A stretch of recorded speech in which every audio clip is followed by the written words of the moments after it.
It's like the ultimate, for me, it's like the ultimate late night snack. It's one of those things where it's like, you had dinner, and then a few hours later you realize you're still hungry, so you make this because it's just so comforting and so delicious.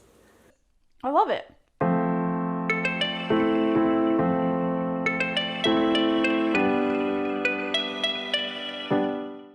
What's up? It's Kat and Deb from Two Market Girls. Welcome back to another vegan recipe, and today we are veganizing something else from Catherine's childhood. Yep. So I assume most people who are on our channel already know that I'm half Portuguese because I've made a bunch of Portuguese-inspired recipes from my childhood before. But most people probably don't know the other half of what I am, and that is Maltese. For those of you that don't know what Malta is, which is a lot of people, it's a tiny little island under Italy. But yeah, so my mom is Maltese, and a dish she used to make for us growing up all the time is, okay, I didn't know its actual full proper name. My mom didn't even know its full proper name until I started doing research about this recipe, so forgive me if I pronounce this wrong. But I think it's called Froga Tat-Tarja. Growing up, we just called it Tarja, so we just like simplified it. But my mom didn't even know it had a full name, so. But it's basically just like a vermicelli noodle omelet. So it's basically vermicelli and eggs fried in a pan. And I used to love this as a kid. Like, it would be like one of those late night things or like after dinner snacks where you're like, oh, I'm just craving this. And I haven't had it in so long because there's egg in it. And I decided randomly one day, I was like, you know what, I should veganize this because I miss this. And honestly, I think it's pretty good. My mom agrees. Both my parents have tried it, and they say it tastes almost identical to the original, so. Wow. Okay, well that's really good credit. I mean, I've never had it before. I didn't know what I was making. I really wish I could see the video that you guys are about to see before I tried to make it on my own. But I think it turned out okay, and it tastes really good, and I'm always here for some kind of eggy food because I miss eggs a lot, so yeah, so I love it. So just a disclaimer, there's like a few different ways to make this. My family makes it with very minimal egg in it, like normally. Like my mom just puts enough just to kind of coat the pasta and keep it together. But there are versions of it where it's more of like an omelet, where it actually has like more egg built into it, or people add cheese to it or parsley to it, but like we keep it as literally simple as possible. Just because we like just the taste of fried noodles. I mean, that works, and then if you got the base recipe, you can always add on to it. Exactly. I think my parents were saying that they made it for somebody, and they're like, this is a great like base recipe. You can add so many things to it if you want. But yeah, I'm very excited to share this because it is one of my favorite childhood foods ever. Awesome. All right.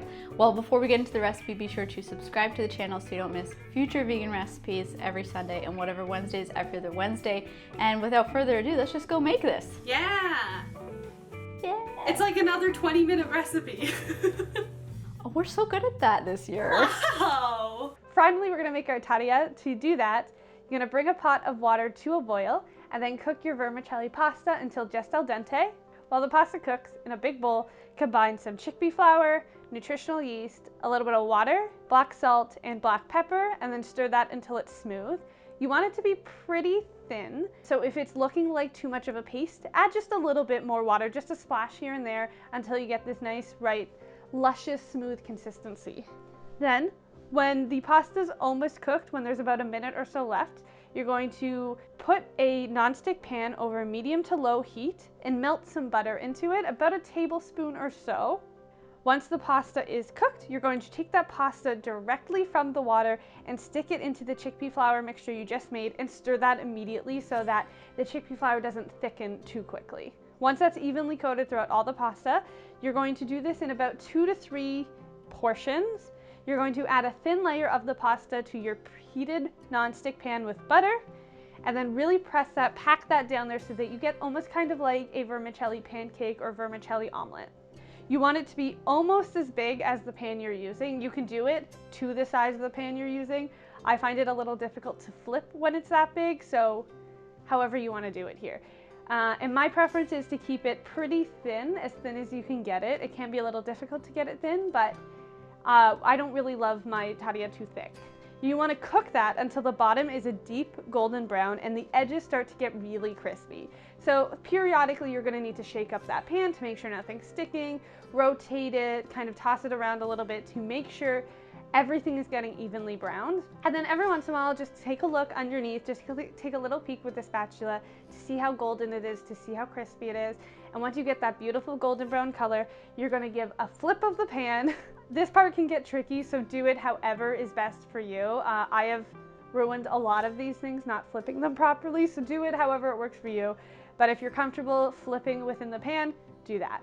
And then you're going to cook that bottom side until it's nice and evenly golden brown, just like that first side was.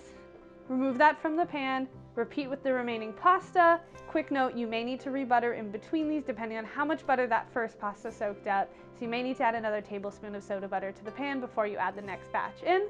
Then you're just going to cut that into wedges and serve. You can optionally serve it with a sprinkle of parsley, but personally, I like it just plain. It's so delicious, it's so fun, and it's a great, simple snack.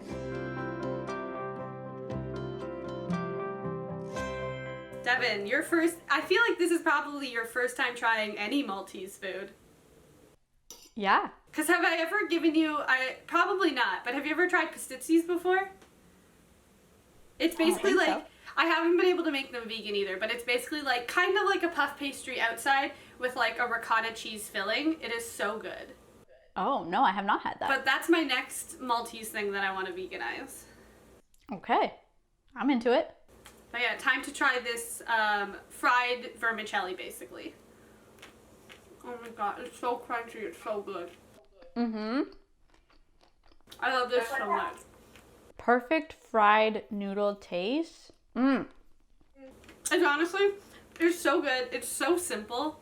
Like, there's not much to this at all. It's like butter, chickpea flour as our version of an egg, and noodles, but it's so good. It was so simple that the whole time I was making it, I thought for sure I was like messing up something about it.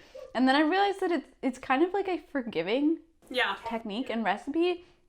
And I just went with it, and this is really good. It's like the ultimate, for me, it's like the ultimate late night snack. It's one of those things where it's like, you had dinner, and then a few hours later you realize you're still hungry, so you make this because it's just so comforting and so delicious. I love it. Now, another thing, I've seen like versions where they're much thicker. I prefer, and my whole family prefers the thinner version just because we really like the crunchy bits. Like, the ratio of crunchy to, like, soft is the perfect amount in this recipe, in my opinion. But you'll see, if you look it up, you will see other versions where they are, like, much thicker. If you want to try that, go for it. Just not my cup of tea. What are we going to talk about in the comments? I have no idea. Have we ever talked about, like, those we've talked about where those childhood favorites that like no one else really, like I've never had this at anyone else's house. I've also never really known any other Maltese people, to be honest, but are there those things that are like so exclusive to your family that you've never had it anywhere else?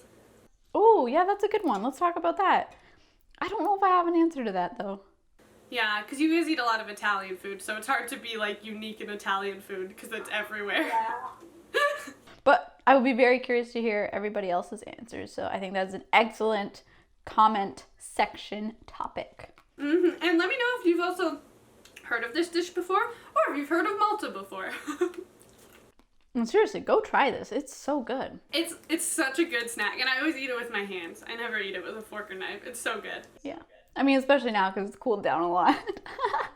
As usual, the recipe will be linked in the description box below. There's also a link to our podcast. It's called Camera Eats First. It comes out every Monday, everywhere that you get podcasts. We talk about veganism, how we make our recipes and run our blog, and we keep you up to date on trending news topics in the vegan world. Go give it a listen. There's also a link to our Patreon community. Our patrons are a lovely group of people who help support the work that we do, and in exchange, we give them some bonus content. If you're able to support us, we really, really do appreciate it. But if not, that's okay. Give this video a thumbs up, comment, subscribe, and please do share it with somebody else who you think would enjoy this recipe. Everybody. Share it with everybody. Unless maybe you're gluten-free. I don't know if gluten-free, like, I don't know how this would hold up with gluten-free pasta. I think it could work. Give it a try. Let us know. And that's it. That's it. There's your There's your 20-minute January. Yeah. Wow, January was so quick and easy. It's great. January was pretty friggin' tasty. Pretty freaking easy. Oh my goodness, I love crispy noodles so much. They're the best. I just eat this all day.